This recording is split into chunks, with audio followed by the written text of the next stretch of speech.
Bismillahirrahmanirrahim. Assalamualaikum warahmatullahi wabarakatuh.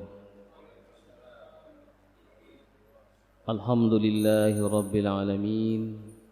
Alhamdulillahilladzi ahyana ba'dama amatana wa ilaihin nusyur.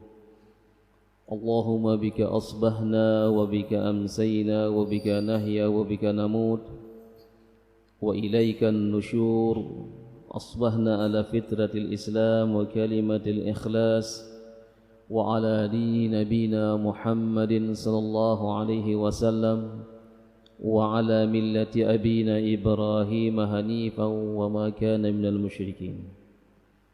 Wassalawatullahi wassalamu ala hadan nabiyil karim nabina Muhammadin wa ala alihi wa sahbihi ajma'in. Amma ba'du fa ya ibadallah usikum wa iyaya bitaqwallah faqad fazal muttaqun.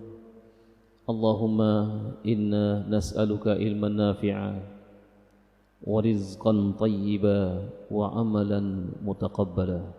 Ma'asyiral muslimin, jamaah salat subuh yang dirahmati Allah Subhanahu wa taala, alhamdulillah pagi hari ini Allah Subhanahu wa taala bangunkan kita kembali. Kemudian kita berkumpul di rumah Allah ini untuk menjalankan ibadah salat subuh berjamaah. Mudah-mudahan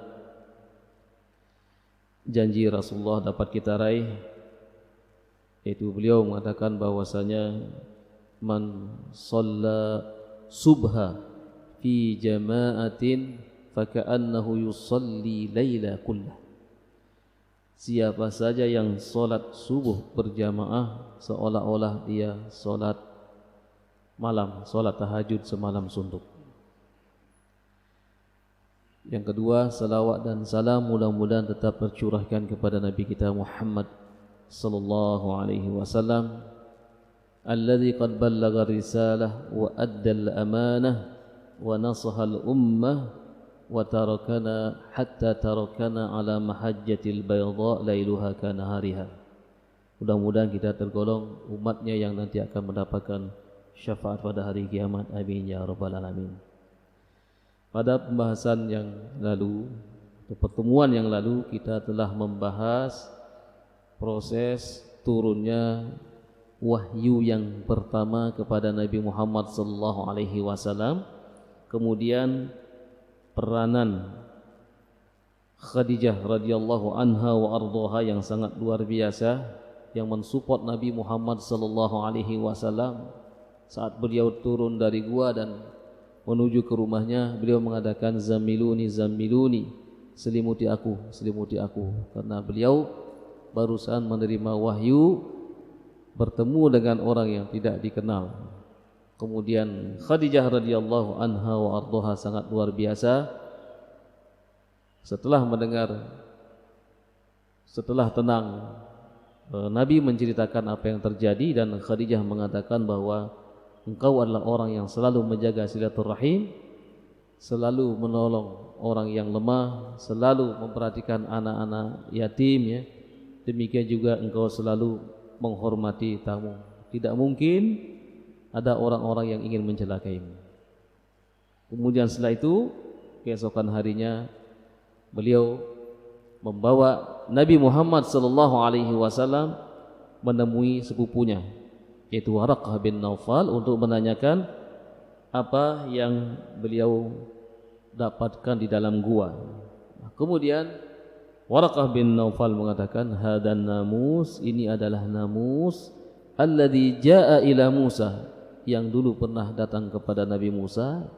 Kemudian beliau mengatakan, wallahi demi Allah, tidak ada satu orang pun yang membawa ajaran seperti Nabi Musa kecuali dia akan diusir oleh kaumnya. Nabi mengatakan, apakah kaum saya juga akan mengusir saya? Waraqah bin Naufal mengatakan, bala, di saat engkau nanti diusir oleh kaummu, mudah-mudahan aku masih kuat dan aku akan senantiasa membentengimu. Aku akan selalu berdiri di depan dan aku akan membelamu. Kemudian setelah itu tidak berapa lama kemudian Waraqah bin Naufal ini kemudian meninggal dunia. Beliau adalah termasuk min baqaya ahlul kitab. Dia termasuk ahlul kitab karena beliau ini adalah tanassara, beragama Nasrani, dan beliau menulis kitab Injil dalam bahasa Ibrani kemudian disalin dalam bahasa Arab. Nah, wahyu yang pertama turun kepada Nabi Muhammad sallallahu alaihi wasallam ini harus benar-benar kita pahami. 1 sampai 5. A'udzubillahi minasyaitonirrajim. Bismillahirrahmanirrahim. Iqra bismi rabbikal ladzi khalaq.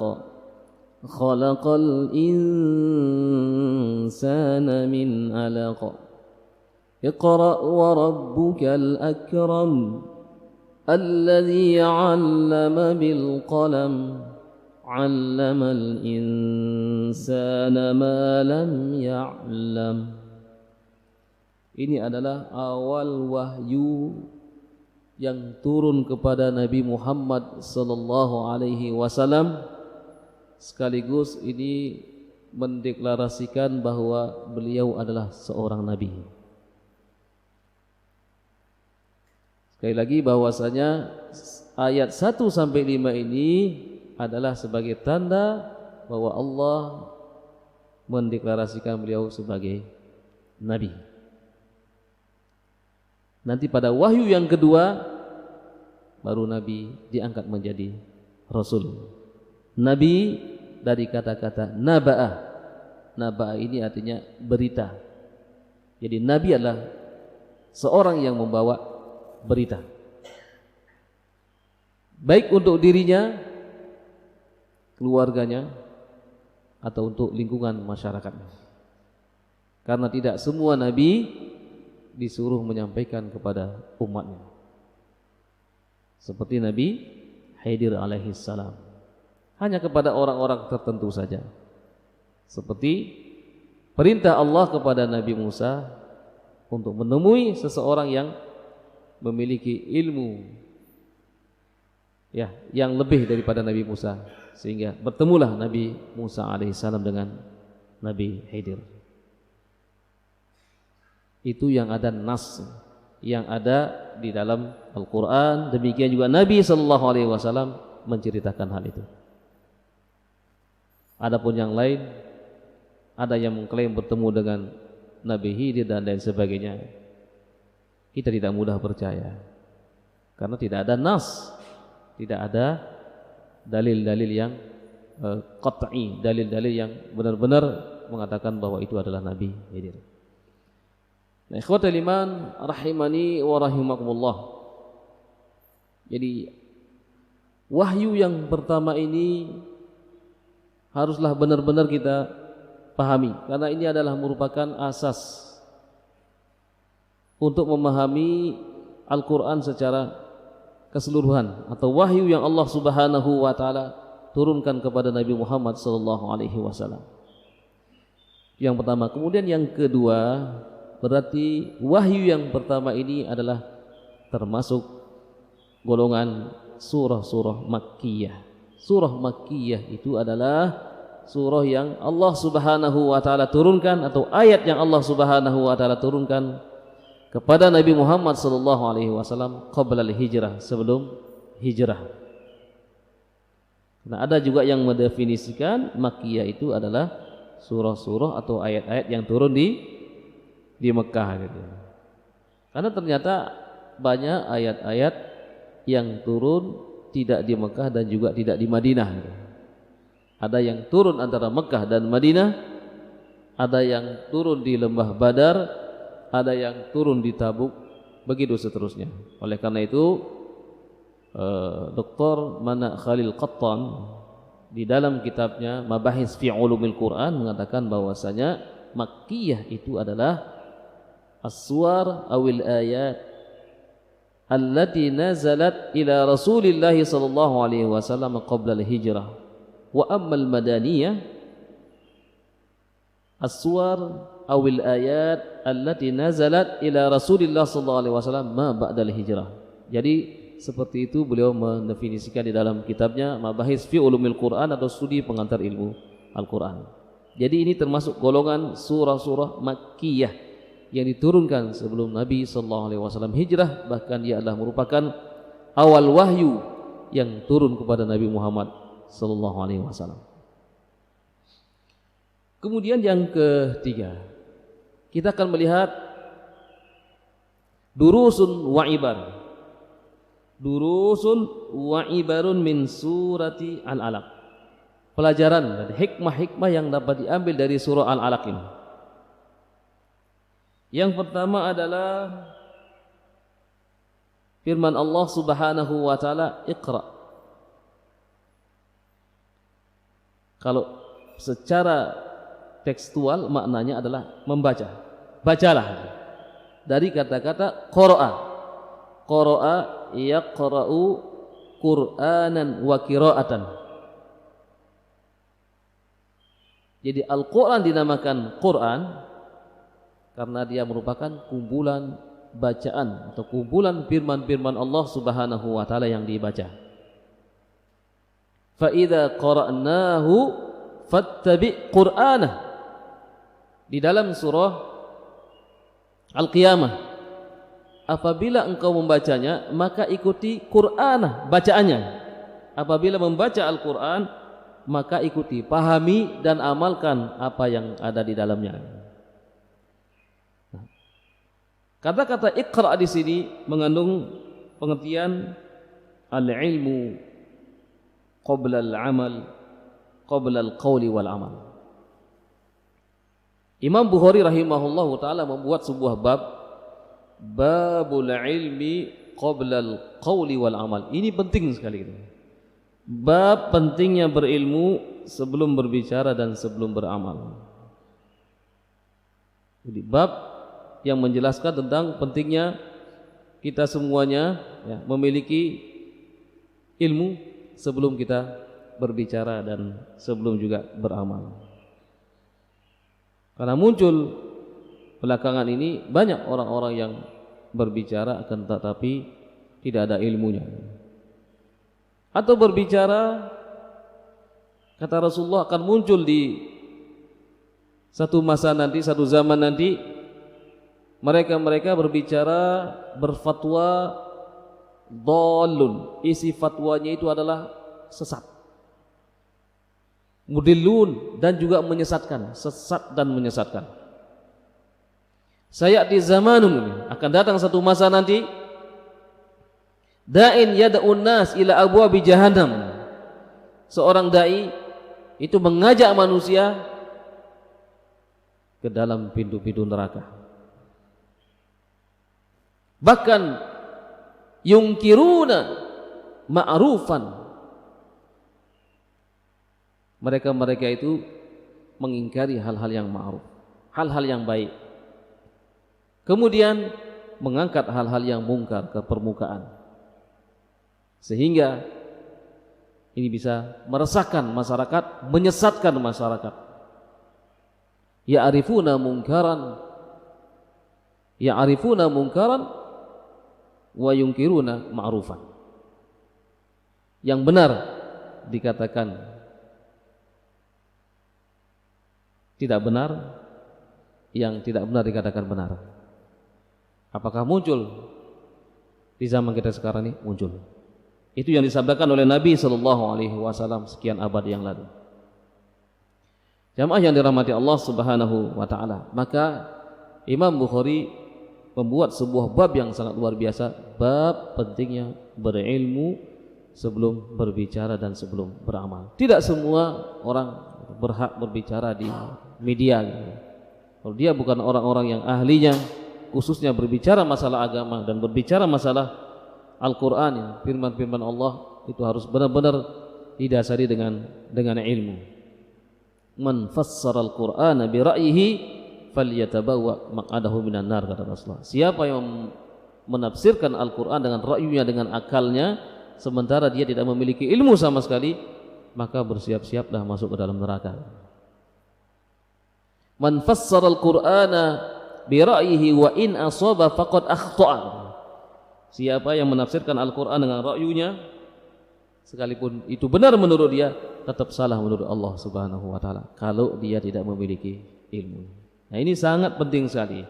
Jadi pada ayat yang pertama ini Allah Subhanahu wa ta'ala mengajak hamba-hambanya untuk iqra, untuk membaca.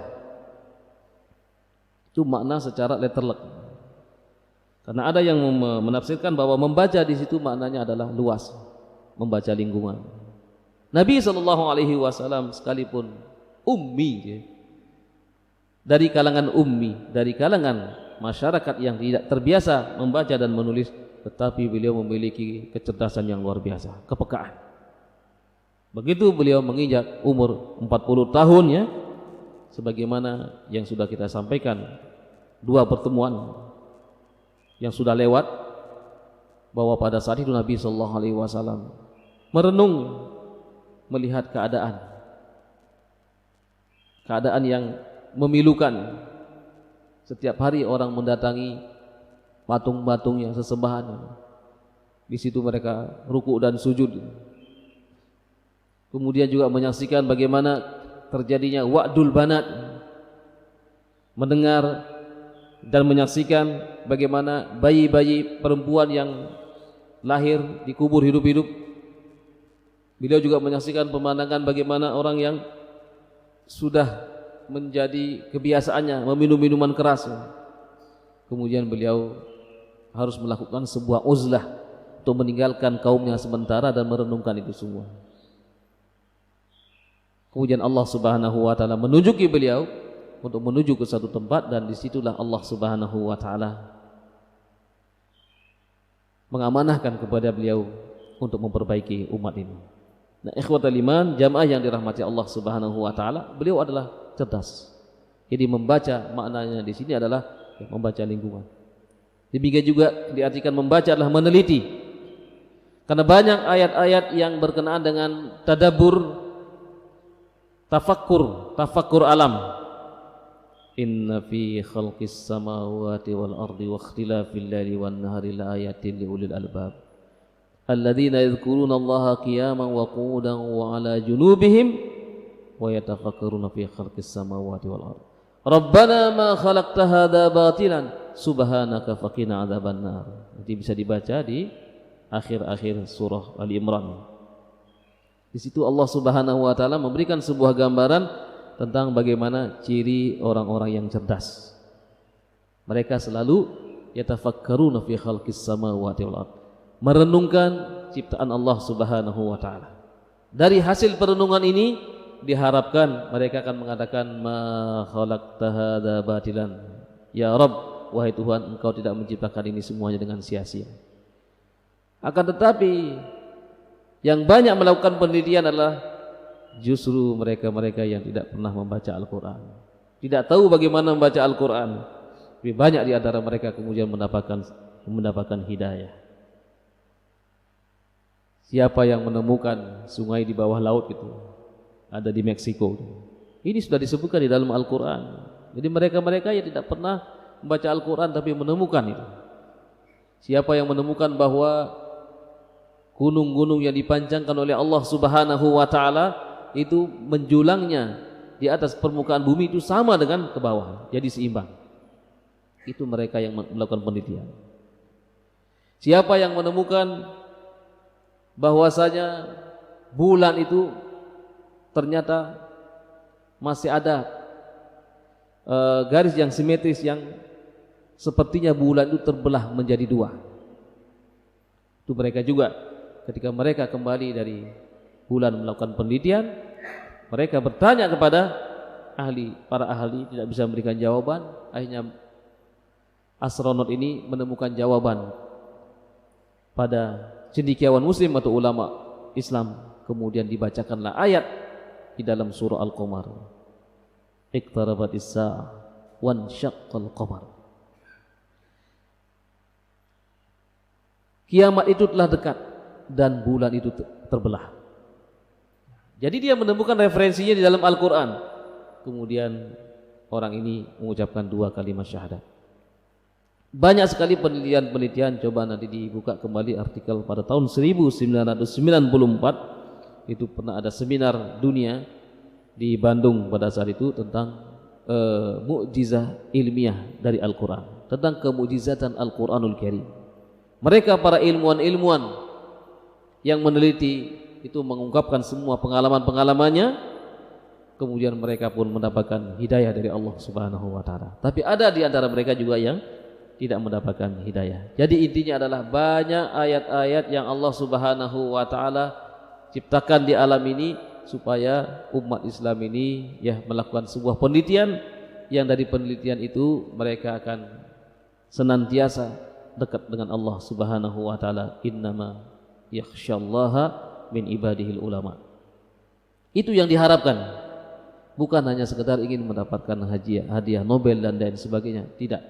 Maka tetapi dengan perenungan terhadap ciptaan Allah Subhanahu wa taala, maka justru akan melahirkan keimanan yang dalam, dan akan semakin yakin, semakin percaya bahwa Al-Quran merupakan wahyu min indillahi tabaraka wa ta'ala. Nabi tidak berkata-kata dengan hawa nafsunya, akan tapi Nabi senantiasa mengeluarkan perkataannya atas bimbingan wahyu. Wama yantiqu 'anil hawa in huwa illa wahyun yuha, terdapat di awal-awal surah An-Najm. Nah, ini yang pertama ya. Hikmah yang dapat diambil dari surah Al-Alaq ini adalah babul ilmi qabla al-qawli wal amal. Bab pentingnya kita untuk senantiasa memiliki pengetahuan sebelum berbicara dan sebelum beramal. Mungkin di antara kita mengatakan, kenapa saya tidak dari dulu belajar agama ya? Sebagaimana kata Habibie, kalau sekiranya saya mengetahui dari dulu, ternyata pelajaran agama lebih bermanfaat daripada yang saya pelajari sekarang. Dari dulu saya akan mempelajari agama. Begitu kata seorang profesor rahimahullahu taala, mudah-mudahan Allah merahmatinya dan mengampuni dosa-dosanya. Tidak ada kata terlambat. Kita sampai sekarang pun masih bisa belajar. Sekarang pun kita sedang belajar, dan kita melihat anak-anak kita, anak-anak kita sudah pada menikah semua, ada cucu-cucu kita. Maka disinilah kita harus benar-benar menanamkan kepada mereka nilai-nilai agama.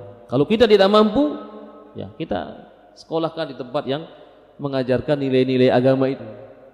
Sebagaimana khalifah-khalifah masa lalu sebagaimana Sultan Murad yang akan menjadi cikal bakal penaklukan kota Konstantinopel, itu menyerahkan putranya yaitu Muhammad Al-Fatih ini itu kepada seorang guru, dan seorang guru inilah kemudian yang mencetak beliau menjadi orang yang taat kepada Allah, taat kepada Rasul, dan berbakti kepada orang tuanya, serta memiliki semangat untuk senantiasa memperjuangkan Islam. Kalau kita tidak mampu, kita serahkan kepada guru. Kalau kita mampu, mari kita didik anak-anak kita, dan kita bekali dengan ilmu agama. Kita mungkin sudah dulu orang tua kita mungkin kurang memperhatikan kita, maka kita sekarang jangan sampai lengah.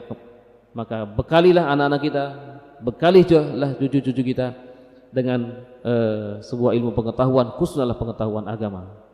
Kalau sudah memiliki pengetahuan agama dan mengetahui hukum-hukum, maka nanti ketika dia sekolah di sekolah yang umum, kuliah di tempat yang umum, dia sudah memiliki dasar agama.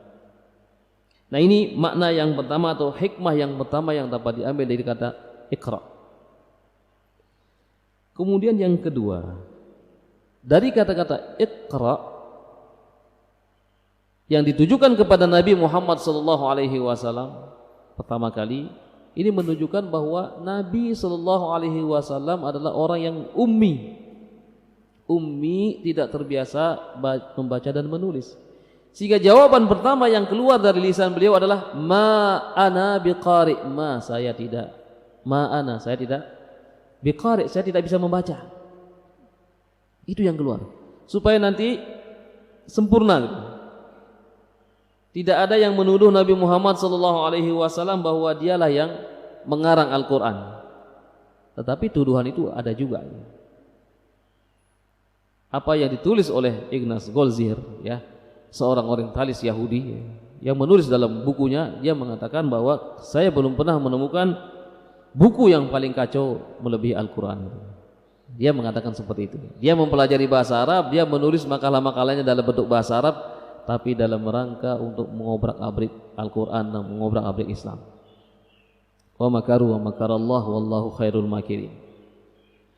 Nah, jadi ikhwatal iman rahimani wa rahimakumullah, ini supaya benar-benar sempurna bahwa Rasulullah sallallahu alaihi wasallam hanya menyampaikan wahyu dari Allah. Ketika ada pertanyaan-pertanyaan yang masuk kepada beliau, beliau tidak lantas menjawab, menunggu wahyu turun. Ada orang-orang pimpinan kafir Quraisy pergi ke Madinah untuk menjumpai orang-orang Yahudi atau ahli kitab. Mereka bertanya tentang ciri-ciri kenabian. Karena di kalangan masyarakat Arab pada saat itu tidak mengenal ya ciri-ciri nabi. Beda dengan mereka-mereka yang Al-Kan'aniyun ya, yang mereka hidup di Syam. Mereka-mereka ini adalah banyak menjumpai para nabi dan para rasul, karena banyak para nabi dan para rasul dari kalangan Bani Israel. Sehingga mereka bertanya kepada rahib-rahib mereka. Kemudian rahib-rahib itu mengatakan, tanyakan kepadanya 3 hal. Kalau dia bisa menjawab 3 hal ini, berarti dia seorang nabi. Tetapi kalau tidak bisa, berarti dia adalah rajulun mutakawwal, dia hanya mengada-ada saja. Yang pertama dia mengatakan, tanyakan kepadanya tentang kisah yang sangat fenomenal pemuda-pemuda yang pada saat itu beriman kepada Allah Subhanahu wa taala, kemudian menentang sang raja yang mendeklarasikan dirinya sebagai Tuhan. Kemudian mereka dipenjarakan, tetapi mereka berhasil meloloskan diri dan masuk ke dalam sebuah gua. Tanyakan kepadanya, tahukah dia kisah itu? Kemudian yang kedua, tanyakan kepadanya, kalau dia mampu menjawab, dia adalah seorang nabi. Ada seorang raja yang memiliki kekuasaan barat dan timur, bahkan berhasil membangun benteng Ya'juj wa Ma'juj, yang dibangun benteng tembok itu dengan besi.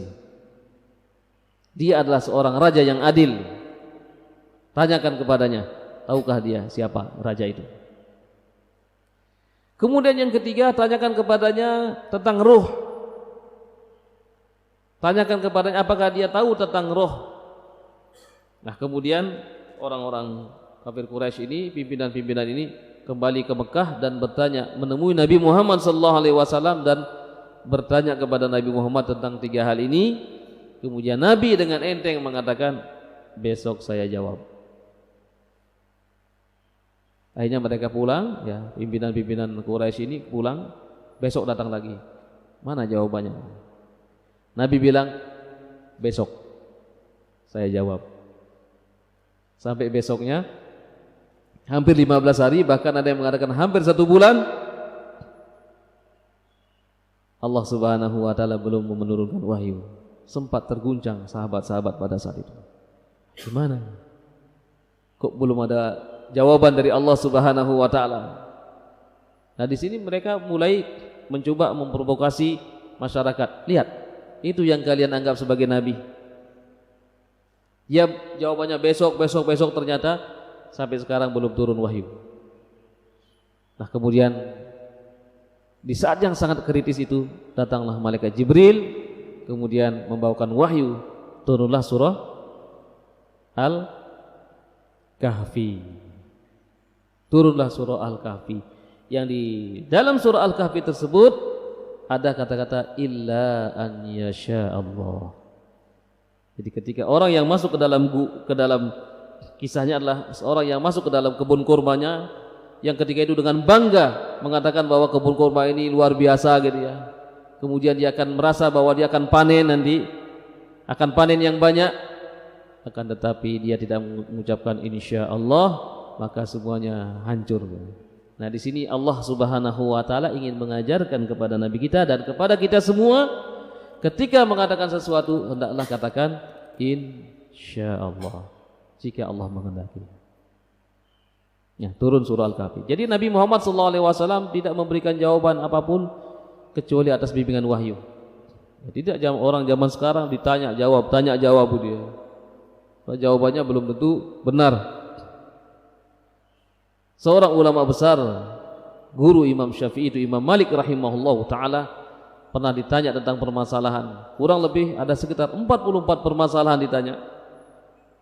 Beliau hanya menjawab 4 pertanyaan dan 40 beliau katakan wallahu taala alam. Wallahu taala alam. Tidak malu mengatakan seperti itu. Justru ini membuat dia semakin berwibawa. Tidak berani mengatakan sesuatu yang kalau tidak ada dalil. Nah, Nabi Muhammad SAW adalah guru kita semua, panutan kita semua. Ya. Beliau senantiasa berbicara atas bimbingan wahyu. Ada seorang wanita yang ketika itu menemui Nabi SAW yang mengatakan, ya Rasulullah, saya tidak meragukan ibadah suami saya. Sholatnya luar biasa. Akan tetapi ya Rasulullah, dalam bab ini saya sungguh sakit hati ya Rasulullah. Dengan teganya suami saya menghina saya. Ketika saya sekarang sudah tidak seperti dulu lagi.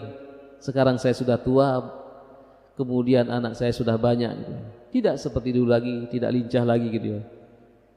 Dengan entengnya dia mengatakan, anti alayya kadhahri ummi, engkau tidak ubahnya seperti punggung ibuku. Ini sebuah kalimat penghinaan. Di zaman jahiliyah kalau orang mengucapkan seperti itu, ini maknanya cerai, pisah. Akan tetapi di dalam Islam ini ada hukumnya. Ini disebut dengan zihar. Itu penghinaan seorang suami kepada istrinya. Nah, ada yang bertanya, bagaimana kalau seorang istri menghina suaminya? Nah, ini bisa nanti jatuhnya nusuz. Ya, ketidaktaatan seorang istri kepada suami. Nah, ketika Rasulullah SAW mendengarkan seorang wanita ini, yaitu Haulah binti Tha'labah ini, yang mengadukan suaminya, Nabi ketika itu terdiam merenung, menunggu jawaban dari Allah Subhanahu wa taala. Kemudian Allah membuka pintu langit dan menurunkan malaikat Jibril alaihi salam, menurunkan sebuah surah Al-Mujadilah atau Mujadalah. Qad sami'a Allahu qawlan allati tujadiluka fi zawjiha wa tashtaki ila Allah wallahu yasma'u tahawurakuma innallaha sami'un basir. Allah Subhanahu wa taala telah mendengarkan pengaduan wanita ini dari atas 7 lapis langit. Di atas arasy-Nya Allah Subhanahu wa taala mendengarkan wanita ini yang mengadukan suaminya. Maka suaminya tidak boleh menyentuhnya kecuali melakukan beberapa hal. Istrinya bukan ibunya yang melahirkan. Istrinya bukan ibunya. Jangan samakan dia dengan ibumu. Ini babnya bab penghinaan. Kalau menyamakan dari sisi rajinnya, wah kamu masya Allah luar biasa ya, seperti ibumu rajin. Masya Allah kamu ini halus, lembut dan lain sebagainya seperti ibu. Itu nggak jadi masalah. Tapi ini penghinaan. Jadi makna kata anti alayya kadhahri ummi ini sudah menjatuhkan martabat wanita. Sehingga harus diselesaikan secara syar'i. Maka Allah Subhanahu wa taala menurunkan ayat-ayat berikutnya bahwa dia tidak boleh menyentuh istrinya kecuali yang pertama dia harus memerdekakan seorang budak. Fatahriru raqabah, memerdekakan seorang budak. Dia punya biaya tetapi budaknya enggak ada ke dia. Atau dia tidak punya biaya, budaknya ada, enggak mampu. Maka yang kedua, wasyamu syahraini mutatabi'ain. Maka hendaklah puasa 2 bulan berturut-turut. Kata seorang sahabat yang pada saat itu melanggar di bulan Ramadan di siang hari, ya Rasulullah, jangankan 2 bulan ya Rasulullah, sebulan saja saya enggak mampu. Nah, kalau sudah dicoba ternyata tidak mampu, maka yang ketiga, it'amu sittina miskinan, memberi makan 60 orang miskin. Ini urutan, bukan pilihan. Ini urutan. Nah, itulah Allah Subhanahu wa taala memuliakan kaum wanita. Jadi sehingga tidak mudah-mudahnya ya kita sebagai laki-laki untuk memperlakukan istri kita ya dengan tidak baik. Nah ini Rasulullah SAW tidaklah memberikan jawaban kecuali datang dari Allah Subhanahu wa taala. Ini luar biasa ya. Jadi makna daripada ayat yang pertama ini adalah ya beliau tidak akan pernah memberikan jawaban sebelum mendapatkan ilmunya. Oleh karena itu Imam Bukhari mengatakan al-ilmu qabla al-qawli wal amal. Ini sangat penting sekali. Bahkan Imam Syafi'i rahimahullahu taala mengatakan ilmu tidak akan pernah diperoleh kecuali dengan 6 syarat. Apa saja? Ala la tanalul ilma illa bi sittatin sa'umbiuka bi majmu'iha an majmu'iha. Ala la tanalul ilma, ilmu tidak akan pernah bisa diperoleh kecuali dengan 6 syarat. Saya akan jelaskan, kata beliau. Yang pertama adalah zakain, cerdas. Zakain atau zakaun. Yang kedua adalah hirsin. Hirsin ini rasa ingin tahu. Rasa ingin tahu dia. Jadi tidak cukup hanya duduk di bangku sekolah ya, di kelas, tapi dia menambah pengetahuannya lagi, mengikuti majlis-majlis ta'lim, kemudian membaca buku, begitu seterusnya. Dan banyak bertanya. Yang ketiga, istibarin, sabar. Orang menuntut ilmu itu sabar. Sabar meninggalkan keluarganya, meninggalkan orang-orang yang dicintainya, sabar meninggalkan kampung halamannya kalau dia menuntut ilmu di luar, di pesantren atau kuliah di luar negeri, maka dia memerlukan kesabaran. Sabar cuacanya mungkin dingin, panas ya. Sabar ke materi yang diajarkan tidak disukai, atau guru dosen yang menyampaikan tidak disukai gitu ya. Ini memerlukan kesabaran. Yang keempat lah bulghatin. Kata Imam Syafi'i ada bulghah, ada bekal. Ada biaya ya. Biaya transportasi, biaya untuk makan dan lain sebagainya gitu ya. Sekalipun ada lembaga-lembaga atau sekolah-sekolah yang memberikan beasiswa full, bahkan memberikan uang saku gitu ya. Kalau kuliah di Lipia ya, Lembaga Ilmu Pengetahuan Islam dan Arab, baik yang ada di Jakarta maupun yang ada di sini sekarang di Surabaya ada ya, di HR Muhammad ya.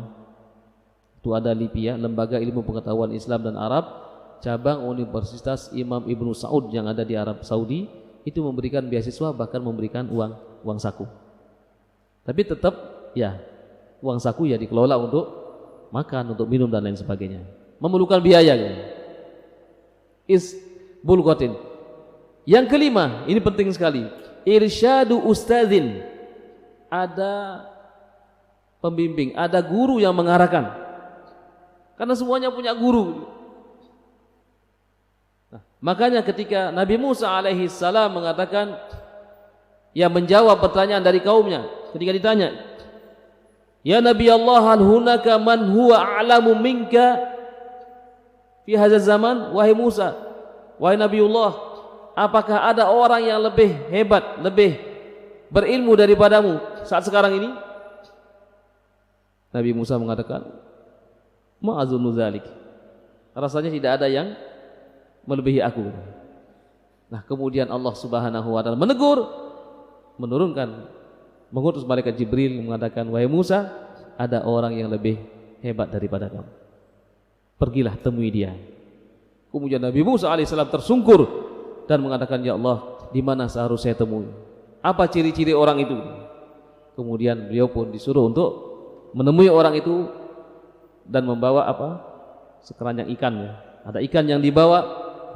Kata Allah, nanti kalau kamu sudah bertemu dengan dua lautan atau bongkahan batu yang besar dan ikan itu mencari jalannya, ya kembali ke air, maka kamu akan bertemu dengan orang itu. Maka berjalanlah Nabi Musa meninggalkan kaumnya ya, sekian lama. Nanti kisahnya sangat menarik di dalam surah Al-Kahfi. Akhirnya bertemulah Nabi Musa dengan sang guru itu. Sang guru mengatakan, sudahlah, kamu tidak akan sabar mengikuti aku. Nabi Musa mengatakan, saya akan sabar. Bagaimana kamu akan sabar? Kamu belum mengenal saya, katanya. ya saya akan berusaha untuk sabar. Kata orang itu, kata Nabi Khidir, oke, kamu bisa mengikuti saya, tapi dengan catatan jangan kamu bertanya tentang apa yang saya lakukan. Akhirnya pun berjalan mengikuti Nabi Khidir. Ternyata ujian pertama tidak lulus. Ketika beliau naik perahu dan dilobangi perahu itu dan dibakar. Apa kata Nabi Musa? Tega sekali kamu melubangi perahu ini dan membakarnya. Nah, kata Nabi Khidir, kan sudah saya bilang kamu tidak akan sabar mengikuti aku. Kemudian jalan lagi ketemu dengan anak muda ya, dan mengatakan masih kecil, dibunuh. Sungguh mungkar perbuatanmu, katanya. Apa kata Nabi Khidir? Nah, ini yang kedua, kamu gak sabar. Sudah gak sabar kamu. Apa kata Nabi Musa? Kalau begitu, kalau setelah ini saya bertanya, sudahlah, saya mundur. Saya tidak kuat mengikuti kamu. Akhirnya berjalan dan berjalan menemukan bangunan yang roboh, yuridu ayang qaddah, kemudian dibangun oleh Nabi Khidir dan tidak meminta upah sama sekali. Kemudian beliau mengatakan, disinilah perpisahan kita. Tetapi sebelum berpisah, saya akan jelaskan kepadamu apa yang saya lakukan tadi. Nah, ini guru, ada guru yang supaya nanti nggak salah dia. Bahwa setelah dijelaskan oleh Nabi Khidir alaihissalam, dia mengatakan, aku tidak melakukan ini karena dari diriku, tidak. Ini perintah Allah Subhanahu wa taala. Nah, ini untuk menguji Nabi Musa. Yang pertama supaya dia itu sabar, kemudian yang kedua tidak mudah-mudahnya mengatakan saya adalah orang yang paling hebat itu. Ternyata di sana ada lagi, ya, seperti pepatah mengatakan di atas langit ada langit lagi gitu. Oleh karena itu tidak boleh orang itu menyombongkan dirinya dengan ilmu yang dimilikinya. Ikhwatal iman rahimani wa rahimakumullah. Kemudian yang terakhir kata Imam Syafi'i, untuk mendapatkan ilmu itu adalah waktunya panjang, tulu zamanin. Jadi orang menuntut ilmu waktunya panjang, tidak cespleng. Imam Ahmad bin Hanbal, murid dari Imam Syafi'i, menghafal puluhan ribu hadis. Beliau ketika ditanya, sampai kapan kau akan menuntut ilmu? Tidakkah kau ini adalah sudah mendapatkan ilmu yang banyak? Kau adalah seorang guru, maha guru gitu ya. Kemudian dia mengatakan, minal mikhbarah ilal maqbarah. Saya akan menuntut ilmu sampai tinta yang saya buat nulis ini kering dan saya masuk ke liang lahat. Begitulah ulama-ulama terdahulu itu senantiasa memiliki himmah yang tinggi, memiliki semangat yang tinggi untuk menuntut ilmu, sekalipun mereka sudah menghafal sekian ribu hadis gitu ya. Bahkan mereka yang sudah faqih seperti Imam Syafi'i rahimahullahu taala, termasuk ulama yang paling banyak melakukan sebuah rihlah mencari guru dan mencari guru, sampai beliau meninggal dunia di Mesir ya, kuburan Imam Syafi'i di Mesir, karena saking banyaknya beliau melakukan perjalanan rihlah ilmiah. Bahkan di antara mereka ada yang tidak sempat menikah ya, karena hidupnya mencari ilmu dan dipenjara, seperti Imam Ibnu Taimiyah. Demikian juga Imam An-Nawawi, umurnya ketika meninggal dunia Imam Nawawi sekitar 43 tahun. Sekarang berapa tahun umur kita ya? Sudahkah berapa banyak ilmu yang sudah kita pelajari? Berapa ayat yang sudah kita hafal? Ya, itu kembali kepada kita semuanya. Taib ikhwatal iman rahimani wa rahimakumullah. Baru satu hikmah yang kita sebutkan pada ayat yang pertama, masih ada 3 atau 4 hikmah lagi pada ayat yang pertama ini belum kita sebutkan. Kita cukupkan sampai di sini. Mungkin ada yang mau bertanya.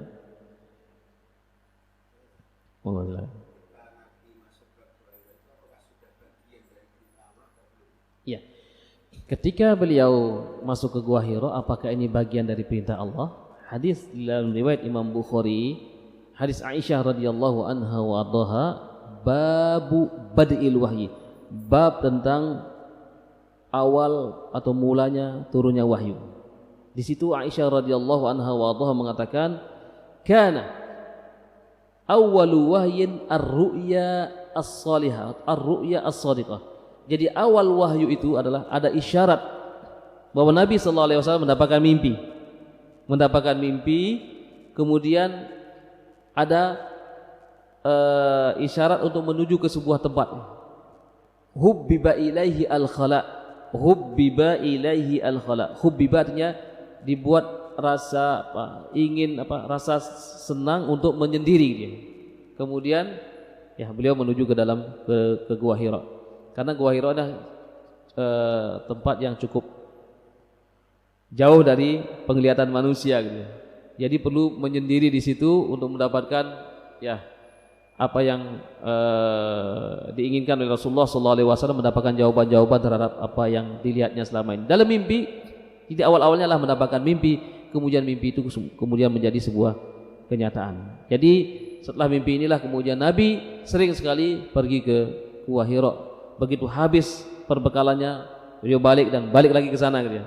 Karena pada saat itu memang kehidupan Nabi berkecukupan ya. Karena Khadijah radhiyallahu anha wa ardhaha ini adalah seorang saudagar, sedangkan putra-putri beliau pun sudah menginjak remaja pada saat itu. Jadi sehingga dia ingin apa yang menenangkan dirinya. Mungkin juga kita pernah melewati masa-masa ini. Ketika kita sudah melewati umur masa 40 tahun ya, begitu menginjak 40 tahun ya kan ada sebuah buku judulnya adalah kehidupan dimulai dari umur 40 tahun.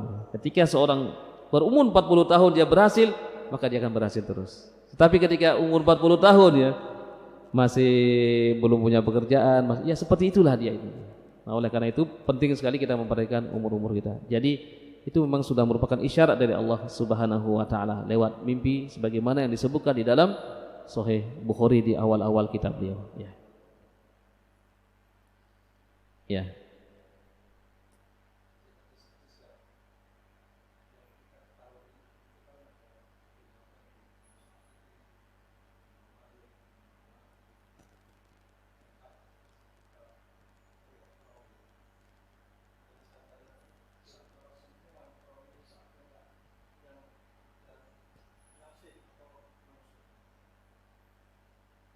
Ada yang nasih, ada mansuh.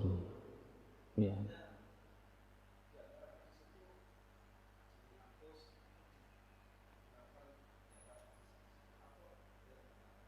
Ya.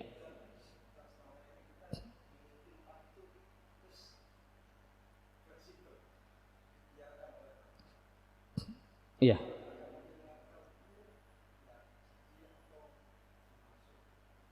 Iya. Jadi kalau yang dikenal ada nasikh dan mansukh itu adalah di dalam Al-Qur'an, ma nansakh min ayatin aw nunsiha na'ti bi khairin minha aw misliha. Apakah di dalam hadis juga ada? Ada.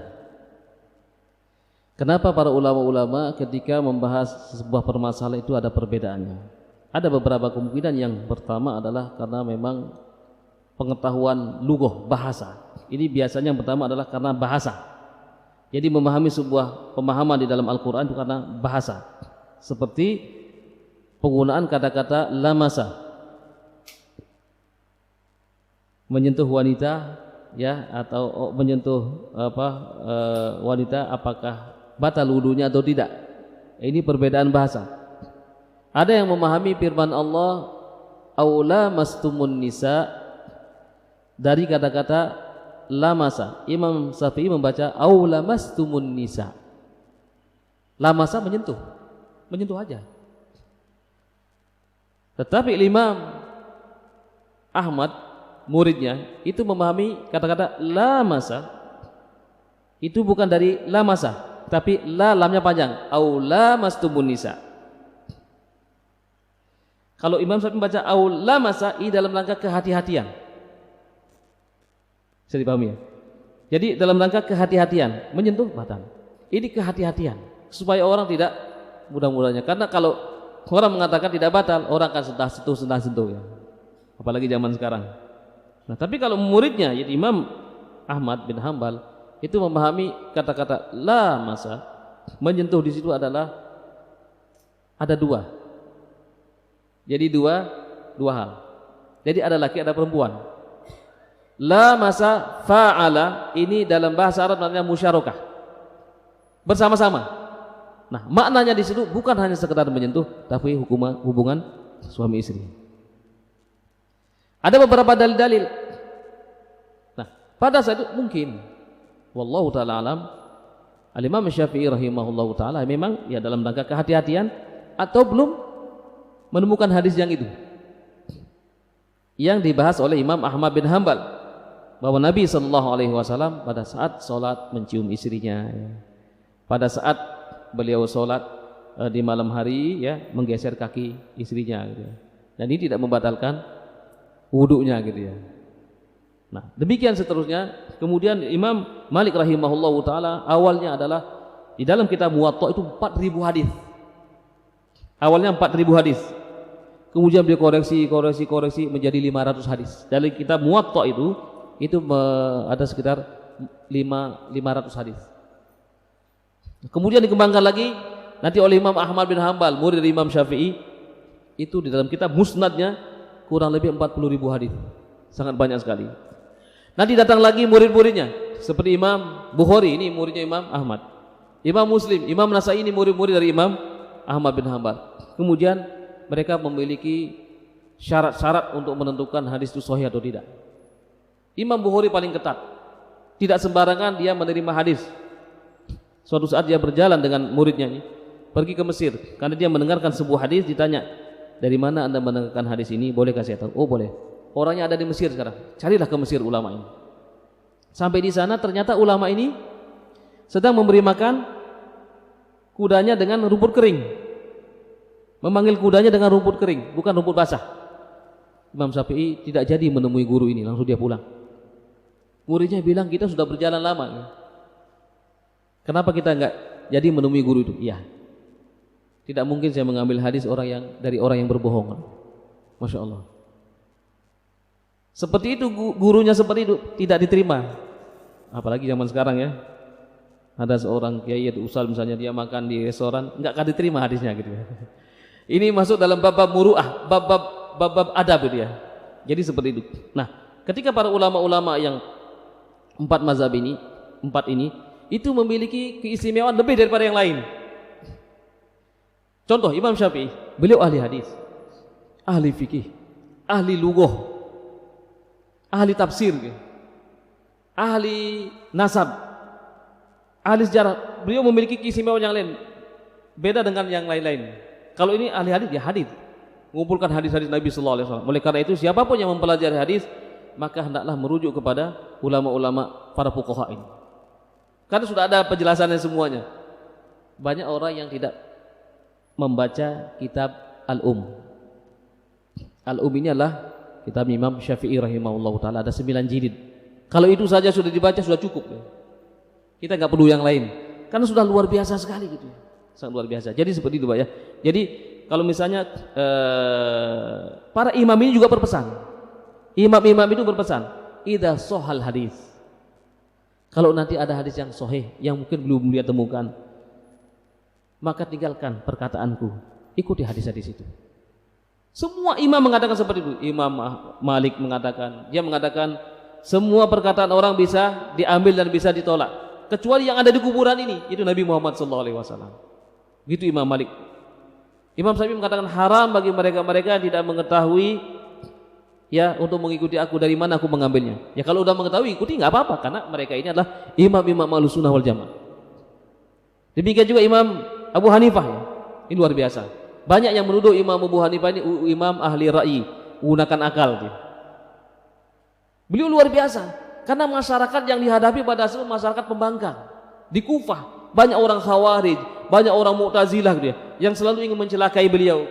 Nah, beliau harus menggunakan akalnya untuk menghadapi mereka-mereka ini. Contoh, ketika datang orang-orang yang membawa mayat, 2 mayat, pernah saya ceritakan begini.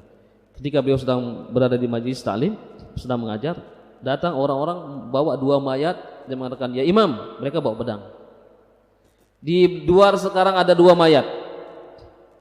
Yang satunya ini meninggal karena mabuk-mabukan. Yang satunya ini mati karena berzina. Terus, apakah 2 orang ini masih dikatakan Islam atau tidak? Nah, ini pertanyaannya luar biasa. Yang ini yang membawa mayat ini orang-orang Khawarij. Khawarij ini adalah mereka yang sangat mudah sekali menghukumi saudara-saudaranya. Siapa yang tidak berhukum dengan hukum Allah kafir. Pokoknya yang berbuat dosa besar kafir, kekal di neraka. Itu perkataan orang-orang Khawarij. Nah, kalau Imam Abu Hanifah menjawab langsung gitu ya, Muslim misalnya, akan dibunuh Imam Abu Hanifah. Kemudian Imam Abu Hanifah mengatakan, silakan pedang kalian disarungkan dulu, tenang dulu katanya. Saya akan menjawab. Tapi sebelum saya menjawab, boleh nggak saya mengajukan beberapa pertanyaan? Oh boleh, silakan. Imam Abu Hanifah cerdas luar biasa. Apakah dua orang yang meninggal itu orang Yahudi? Mereka mengatakan tidak. Apakah dua orang yang meninggal itu adalah orang Nasrani? Tidak. Mereka mengatakan tidak. Apakah dua orang yang meninggal itu adalah orang Majusi? Tidak. Loh, kalau begitu siapa mereka? Mereka mengatakan ya orang Islam. Selesai. Jadi mereka yang bertanya, tadinya mereka yang menjawab. Cerdas Imam. Kemudian orang-orang itu mengatakan, oke, engkau bisa memberikan jawaban ini. Jawaban yang kedua belum tentu. Apakah dua orang ini yang mati ini disolati atau tidak? Karena melakukan perbuatan dosa besar. Imam Abu Hanifah bertanya lagi. Karena kalian sudah mengatakan dia orang Islam, coba sebutkan kewajiban orang Islam yang satu dengan yang lain. Ada 6, salah satunya adalah menyelenggarakan jenazah. Ya, silakan kalian selenggarakan jenazahnya karena kalian sudah menganggap dia orang Islam. Satu lagi, engkau tidak akan bisa menjawab ini katanya. Kalau engkau bisa menjawab, baru engkau wahai imam, wahai Abu Hanifah, bebas dari pedang-pedang kami katanya. Karena dia sangat benci dengan Imam Abu Hanifah. Pertanyaannya apa? Apakah dua orang ini di surga atau di neraka? Siapa yang bisa memberikan jawaban? Apakah Imam Abu Hanifah bisa menjawab? Beliau cerdas luar biasa. Beliau mengatakan, Sa'aqulu kama qala Abdus Salih. Saya akan memberikan jawaban sebagaimana hamba Allah yang soleh menjawab di hadapan Allah. Yang dimasukkan dengan hamba Allah yang soleh ini adalah Nabiullah Isa alaihi salam. Nanti kisahnya sangat menarik, dibaca mulai ayat 100 sekian sampai ayat terakhir. Itu dialog antara Allah dengan Nabi Isa di hari kiamat. Itu pertanyaannya runtun sampai terakhir-terakhir. Allah mengatakan, wahai Isa, apakah engkau dan ibumu yang menganjurkan mereka itu menuhankan kamu, menyembah kamu? Itu pertanyaan terakhir kepada Nabi Isa alaihi salam. Nabi Isa mengatakan, makul Tuhan, saya tidak pernah mengatakan ini ya Allah. Kalau aku mengatakan ini, engkau lebih mengetahui apa yang ada dalam diriku. Aku hanya mengatakan, sembahlah Allah Rabbuna wa Rabbukum. Sembahlah Allah Rabb kami dan Rabbmu. Kemudian Nabi Isa mengatakan apa? Di akhir ayat 118, nanti dibaca ayat 118 surah Al-Maidah. A'udzubillahi minasyaitonir rajim. In tu'adzibhum fa innahum ibaduk wa in taghfir lahum fa innaka antal azizul hakim. Ini yang dijawab oleh Nabi Isa dan inilah yang dibaca oleh Imam Abu Hanifah. Dia mengatakan, ya Allah, jika engkau ingin mengazab mereka, itu hamba-hambamu, dan jika engkau ingin mengampuninya ya Allah, engkau maha perkasa lagi maha bijaksana. Demikian juga dua orang yang meninggal ini hamba-hamba Allah. Kalau Allah ingin mengampuninya, Allah maha perkasa lagi maha bijaksana. Kalau Allah ingin mengazabnya, Allah itu adalah hamba-hamba Allah subhanahu wa ta'ala. Kemudian setelah itu apa kata orang-orang Khawarij? Ya Imam, atubu ilallah, kami taubat kepada Allah subhanahu wa ta'ala. Nah ini Imam Abu Hanifah menggunakan akalnya sangat luar biasa. Nah ini banyak orang yang menuduh Imam Abu Hanifah itu adalah imam ahli ra'yi. Dan masih banyak lagi kisah-kisah beliau yang sangat luar biasa. Dan beliau meninggal dunia dalam keadaan sholat di penjara di awal-awal pemerintahan Bani Abbasiyah. Kenapa beliau di penjara? Karena beliau menolak untuk menjadi hakim pada saat itu. Beliau tidak mau menjadi hakim. Di akhir pemerintahan Bani Umayyah pun beliau ditunjuk menjadi hakim, beliau menolak. Beliau lebih tenang untuk bisa mengajar, menyampaikan ilmu-ilmunya di masjid. Beliau tidak ingin diatur oleh sultan, tidak ingin diatur oleh pemerintah. Beliau hanya mengatakan, saya hanya tunduk kepada Allah dan apa yang disampaikan oleh Nabi sallallahu alaihi wasallam. Taib, jadi seperti itu. Taib, ini mungkin yang ada sampaikan sudah tuluk ya, ada tulisannya tuluk. Mudah-mudahan Allah Subhanahu wa taala senantiasa membimbing kita ke jalan yang benar, mengampuni dosa-dosa kita semua, mengampuni dosa kedua orang tua kita yang sudah mendahului kita, dan menjadikan anak-anak kita, keturunan kita orang-orang yang senantiasa menjaga sholat, dan kita semuanya senantiasa bisa istiqomah dalam kehidupan ini sampai kita bertemu dengan Allah dengan satu kalimat la ilaha illallah Mudah-mudahan Allah Subhanahu wa taala segera mengangkat musibah-musibah yang terjadi saat sekarang ini, di antaranya adalah pandemi Covid ini. Mudah-mudahan Allah segera mengangkatnya sehingga kita bisa hidup normal kembali, kita bisa berjabat tangan kembali, karena berjabat tangan itu akan menghilangkan dosa-dosa, dan kita bisa bersilaturahim. Bahkan kita mungkin sudah sangat rindu sekali untuk bisa tawaf di rumah Allah Subhanahu wa taala. Aqulu qouli hadza wa astaghfirullah li wa lakum. Subhanakallahumma wa bihamdika asyhadu an la ilaha illa anta astaghfiruka wa atubu ilaik. Wal afu minkum. Assalamualaikum warahmatullahi wabarakatuh.